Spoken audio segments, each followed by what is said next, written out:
ఇంపార్షియల్గా వ్యవహరించాల్సిన election commission ఏదైతే ఎన్నికలు మొదలైనప్పటి నుంచి కూటమితో కలిసినప్పటి నుంచి చూస్తూ ఉంటే ముఖ్యంగా పల్నాడు ప్రాంతంలో టార్గెట్ చేసి అధికారులు మార్చడం దగ్గర నుంచి చూస్తూ ఉంటే ఈరోజు ఎన్నికలు అయిన తర్వాత ఈ వారం రోజు పరిణామాలు చూసినా కూడా మొత్తం వైఎస్ఆర్ కాంగ్రెస్ పార్టీ ఒకటే ఏదో గొడవలు చేసింది, తెలుగుదేశం పార్టీ వాళ్ళంతా సత్యహరిచంద్రులు, వాళ్ళు ఎటువంటి ఏం పని చేయలేదు అన్న ఇదిగా కూడా ఈరోజు ఎలక్షన్ కమిషన్ కానీ ఈరోజు మొత్తం తెలుగుదేశం పార్టీ గురించి మాట్లాడే పరిస్థితి ఈరోజు చూస్తా ఉన్నాం. అదిగాక 13వ తారీఖు నుంచి ఈ రోజు దాకా మాచర్లో జరిగిన గొడవలు కావచ్చు, లేకపోతే పిన్నెల రామకృష్ణారెడ్డి గారి మీద వస్తున్న అపోదలు కావచ్చు, అన్నీ కూడా ఈరోజు స్పష్టంగా మేము ఒకటే చెప్పదలుచుకున్నాం. ఈరోజు ఏదైతే ఎన్నికలు మొదలైనప్పటి నుంచి ప్రత్యేకంగా ముఖ్యంగా పల్నాడు ప్రాంతాన్ని టార్గెట్ చేయడంలో కానీ ముఖ్యంగా దాంట్లో మాచర్ల నియోజకవర్గానికి సంబంధించి ఎన్నికలు ఇంకొక 3 రోజులు ఉండగానే అధికారులంతా ఒకటౌటిన మార్చడం, ఎస్ఐల్ని సీఐల్ని మార్చడం, సీఐలు కూడా వాళ్ళ సామాజిక వర్గానికి సంబంధించి సీఐలు తీసుకురావటం ఇవన్నీ కూడా చూడటం జరిగింది.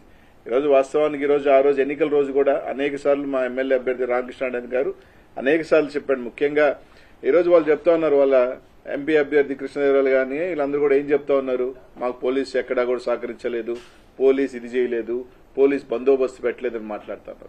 ఈరోజు స్పష్టంగా మేము తెలుగుదేశం పార్టీ నాయకులు కానీ ఈసీఐని కూడా అడుగుతా ఉన్నాం, మీరు ఇంపార్షియల్ గా వ్యవహరించలేదని దానికి.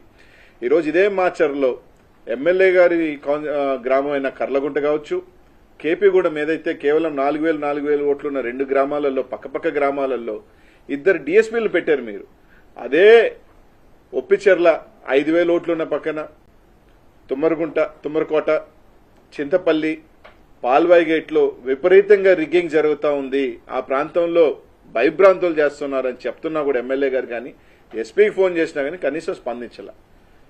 ఆ రోజు స్టార్ట్ అయిన రోజు చూసుకున్నా కూడా ముట్టుకూరు గ్రామంలో ఆ రోజు ఆ తెలుగుదేశం పార్టీ వాళ్ళు పోయి ఎస్సీలని బీసీలని కొట్టడం కానీ, ఈ రోజు అలాగే తుమ్మరకోట్లో అయితే దాదాపు ఈ రోజు ఈసీని అడుగుతా ఉన్నాం మేము, మీరే అన్నారు 9 దగ్గరలా ఈవీఎంలు పగలగొట్టారని. కేవలం ఒక్క రామకృష్ణారెడ్డి గారిది మాత్రమే ఎందుకు రిలీజ్ అయింది? ఈరోజు ఎలా రిలీజ్ అయింది? మీరు రిలీజ్ చేశారా లేకపోతే ఎవరైనా రిలీజ్ చేశారా? కనీసం ఈ రోజున ఈసీ దాని మీద ఎందుకు చర్య చేపట్ల? 9 పగలగొడితే కొరవ 8 ఎందుకు రిలీజ్ కాలేదు? కొన్ని 8 సంఘటనలు ఎందుకు రిలీజ్ కాలా? ఆ ఫుటేజ్లు ఎందుకు బయటకు రాలా? దీని మీద అన్ని కూడా అని చూస్తున్నప్పుడు ఒక అనుమానాలు దావదీస్తా ఉన్నాయి. ఈరోజు తుమ్మరకోటకు సంబంధించి తెలుగుదేశం వాళ్ళు పగలగొట్టారు, దాదాపు ఇంకొక దగ్గర పగలగొట్టారు, చింతపల్లిలో రిగ్గింగ్ చేశారు, ఒప్పిచెర్లో అయితే ఎస్టీలని ఓట్లు లేకపోతే బూత్లో కొట్టుకొని బయటకు తీసుకొచ్చారు. ఇదే పాల్వాయి గేటుకు సంబంధించి బీసీలు ఎస్సీలు మహిళలు ఓట్లైన పోతా ఉంటే ఓట్లైనీయకుండా కొట్టి తరిమేస్తుంటే ఎమ్మెల్యే గారు పోయి దాదాపు 1.5 గంట ఎస్పీకి ఫోన్ చేసినా అదే ఎస్పీ గారు మాచర్ల చుట్టూ తిరిగారు కానీ కనీసం పాల్వాయి గేట్ దగ్గరికి రావాలన్న ఆలోచన కూడా చేయలేదు. ఎందుకంటే ఇదంతా ఒక ప్రీ ప్లాన్డ్ గా ఎక్కడెక్కడ ఇబ్బంది పెట్టాలి, ఎక్కడెక్కడ తెలుగుదేశం వాళ్ళు రిగ్గింగ్ చేసుకోవాలి అని ఒక ప్రీ ప్లాన్డ్ గా చేసిన పద్ధతిలోనే నడిచింది. 1.5 గంట సేపు ఎమ్మెల్యే గారు ఆడ నిలబడి ఈరోజు ఎస్సీలు కానీ మహిళలు కానీ వచ్చి బోరుమని ఈ విధంగా మమ్మల్ని ఓట్లనేది కొట్టి తరిమేస్తారని ఎస్పీ గారు స్పందించకపోతే ఏ అభ్యర్థి అయినా ఎవరైనా ఏం చేస్తారు? కొన్ని కన్వైన కార్యాలు దీనికి ఎవరు రెస్పాన్సిబుల్? దీనికి సంబంధించి అధికారులు రెస్పాన్సిబుల్ కదా? ఎలక్షన్ కమిషన్ కి ఈ ప్రాంతాల్లో ఒకసారి 7 బూతుల దగ్గర పగలగొట్టేస్తే రీపోలింగ్ ఎందుకు పెట్టలేదు? మళ్ళీ అక్కడే రీపోలింగ్ ఎందుకు చేయించారు? ఇదే తుమ్మరకోటలో మేము ఎస్పీ గారికి ఫోన్ చేశాం, సార్ అక్కడ భయపడతా ఉన్నారు, ఏజెంట్లు కూర్చునే దానికి కూడా ఇబ్బంది. అంటే పోలీసు ఆడ కూర్చోబెట్టి వైసీపీ ఏజెంట్లు లేకుండా రిగ్గింగ్ చేయించిన మాట వాస్తవం కాదా? ఇది ఎస్పీ గారితో మేము మాట్లాడలేదా? పాల్వాయి గేట్ దగ్గర ఆయన రామకృష్ణారెడ్డి గారు ఏదైతే రామకృష్ణారెడ్డి అబ్బాయి తలబగిలింది, ఆయనకి దెబ్బలు తగిలినాయి.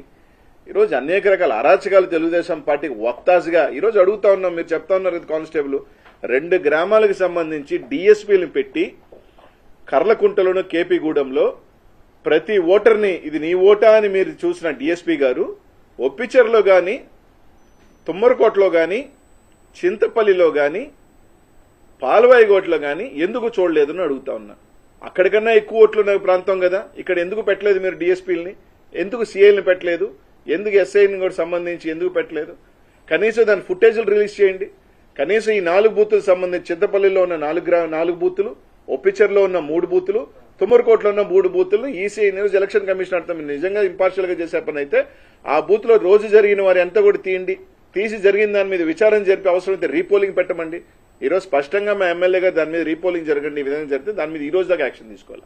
13వ తారీఖున మీరు చెప్పారు పగలగొట్టారని. 13వ తారీఖున ఎస్పీ లేరా? పోలింగ్ ఆఫీసర్ లేదా? ఆ రోజు వెబ్ కాస్టింగ్ నుంచి మీరు వీడియో ఎందుకు తొలగించలేదు? 20వ తేదీ దాకా పట్టిందా మీకు? అంటే ఎవడో రిలీజ్ చేస్తే ఫేక్ది కావచ్చు, వాట్ ఎవర్ రిలీజ్ చేశారు. అది ఎలా రిలీజ్ అయింది? ఒకటే రిలీజ్ అయింది. 9 ఏమైనాయి? 9 ఉండాలి కదా. ఆ 9 ఎందుకు రిలీజ్ చేయలేదు అంటే వైఎస్ఆర్సీపీఏ గొడవలు చేసింది అనేది ఒక బ్లూ ప్రింట్ ఇవ్వాలన్న క్రమంలో తెలుగుదేశం పార్టీని కాపాడుతున్న మాట వాస్తవం కాదా? ఈరోజు ఎలక్షన్ కమిషన్ ఈరోజు దాదాపు అదే కారంపూడిలో ఎన్నికలైపోయిన తర్వాత పోతిరాజుగుంటలో బుడగజంగాల మీద, పేదల బుడగజంగాల ఇళ్ల మీద దాడి చేసి టీవీలతో సహా ఎత్తుకోపోయిన సంఘటనలు వాస్తవం కదా. ఇవన్నీ ఎందుకు ఇది చేయట్లేదు? ఈరోజు కేవలం మేము అడుగుతా ఉన్నాం, ఈ 4 గ్రామాలకు సంబంధించి మీరు ఫుటేజ్ రిలీజ్ చేయండి. ఒప్పిచర్ల కావచ్చు, చింతపల్లి కావచ్చు, తుమ్మరకోట కావచ్చు, పాల్వాయి గేటుకు సంబంధించి ఏదైతే మీరు చెప్తున్నారు ఎమ్మెల్యే గారు పగలగొట్టారని చెప్తున్నది కాకుండా కొరవ దగ్గర పగలగొట్టిన ఈవీఎంలన్నీ పగలగొట్టిన అన్ని ఫుటేజీలు రిలీజ్ చేయండి. ఆ రోజు పోలింగ్ జరిగిన సరళి కూడా మీరు రిలీజ్ చేయండి. ఖచ్చితంగా దాంట్లో రిగ్గింగ్ జరిగిన మాట వాస్తవం కదా, పోలీసు అండదండలతో జరిగిన మాట వాస్తవం కదా అని అడుగుతా ఉన్నా.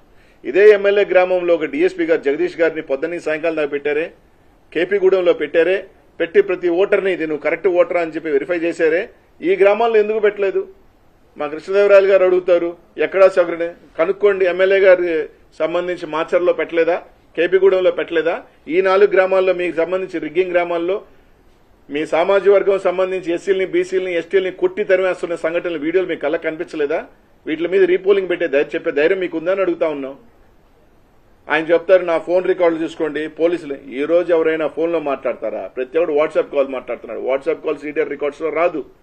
మరి అంతా ఒకవేళ ఆయన మీద అనుకుంటున్నాడో తెలియట్లేదు, మేమంతా ఎర్రోలు అనుకుంటున్నాడో అర్థం కావట్లేదు. కానీ మా ఫోన్ రికార్డు చూసుకోండి, మా ఫోన్ రికార్డు చూసుకోండి, మా ఫోన్ రికార్డు చూసుకోండి అని అడుగుతా ఉన్నారు. వాట్సాప్ కాల్ చేస్తే ఫోన్ రికార్డులు ఏడొస్తుంది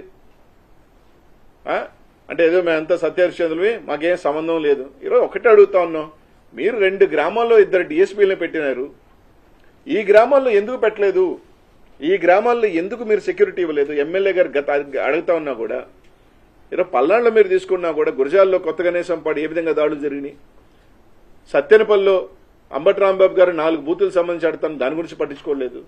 ఈరోజు ఎందుకు దారి తీసినాయి? ఒక ఎమ్మెల్యే అభ్యర్థి లోపలికి వెళ్లి చేయాల్సిన పరిస్థితి ఎందుకు వచ్చింది? 1.5 గంట సేపు ఆ రోజు పదే ఎస్పీ గారికి ఫోన్ చేస్తున్నా, కనీసం ఆ పరిధిలోని మాచర్లో దగ్గర ఉన్న ఎస్పీ గారు కనీసం రాలేదు అంటే దాని పరిస్థితి ఏంది? తుమ్మరగొట్లో పగలగొట్టిన వాళ్ళు ఈ రోజు దాకా యాక్షన్ తీసుకోవాలా? హ్యాపీగా గోవాకి వెళ్లారు, నిన్న ఊర్లకు వచ్చినారు వాళ్ళు. కనీసం ఈ రోజు దాకా వాళ్ళు పలానా పేర్లు కానీ పలానా మీద కానీ ఏమీ చేయాల.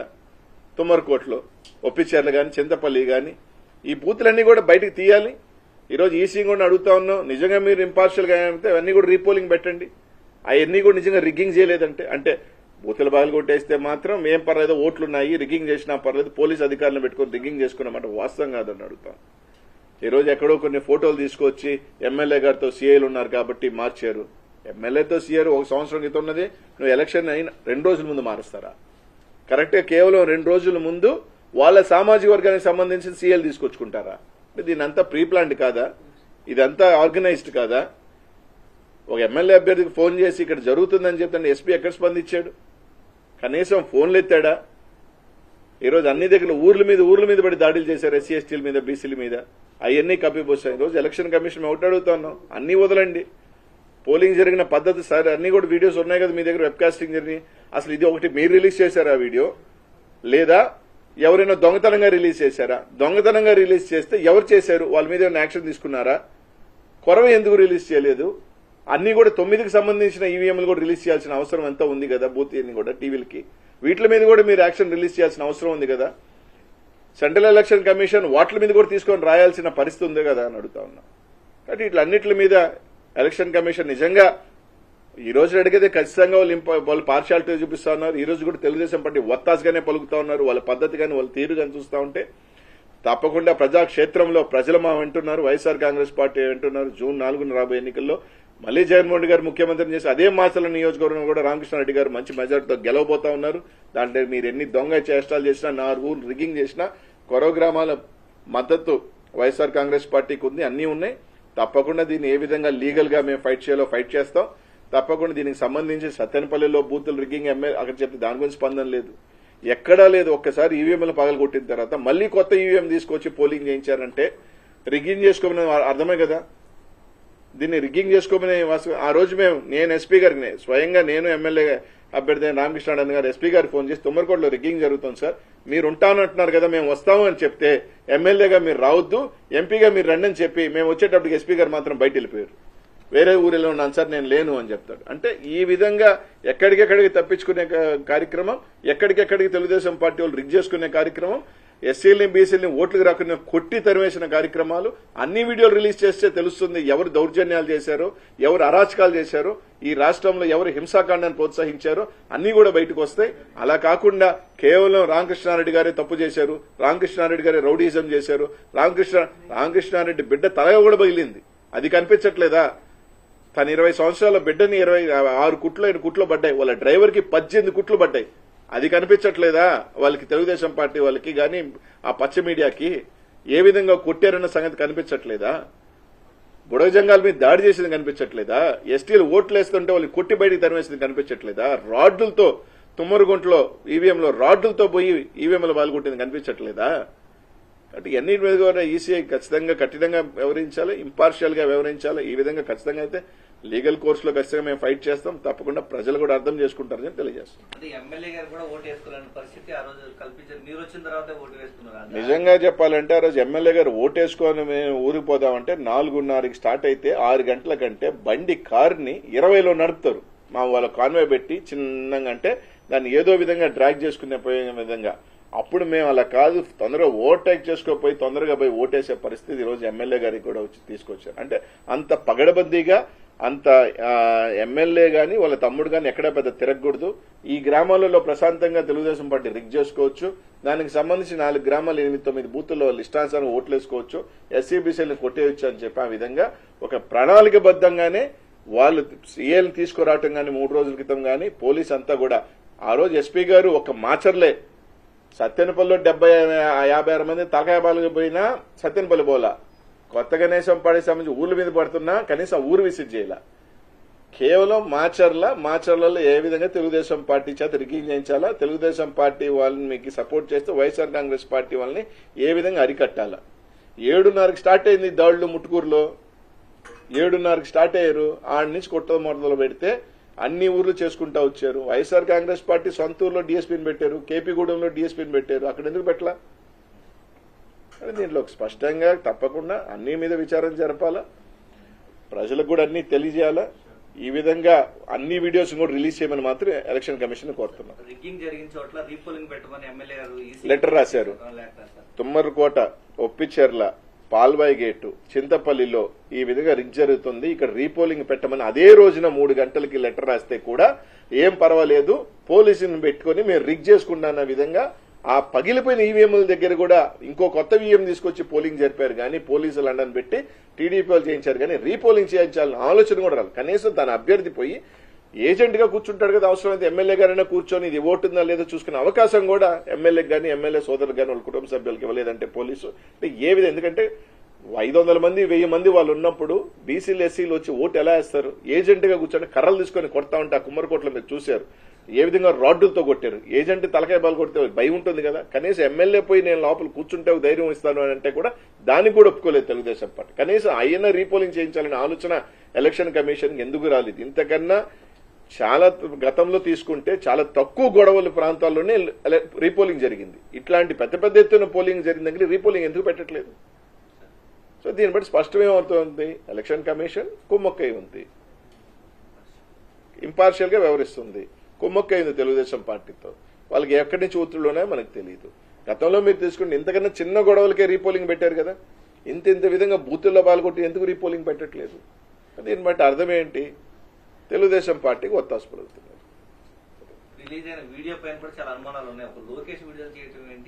అదే చెప్పేది, లోకేష్ రిలీజ్ చేయటము తెలుగుదేశం పార్టీ గ్రూపులు రావటం. నిజంగా ఒక అఫీషియల్ గా రిలీజ్ చేసినప్పుడు ఎలక్షన్ కమిషన్ లో నుంచో లేకపోతే ఎలక్షన్ కమిషన్ గ్రూపులు రావాలి.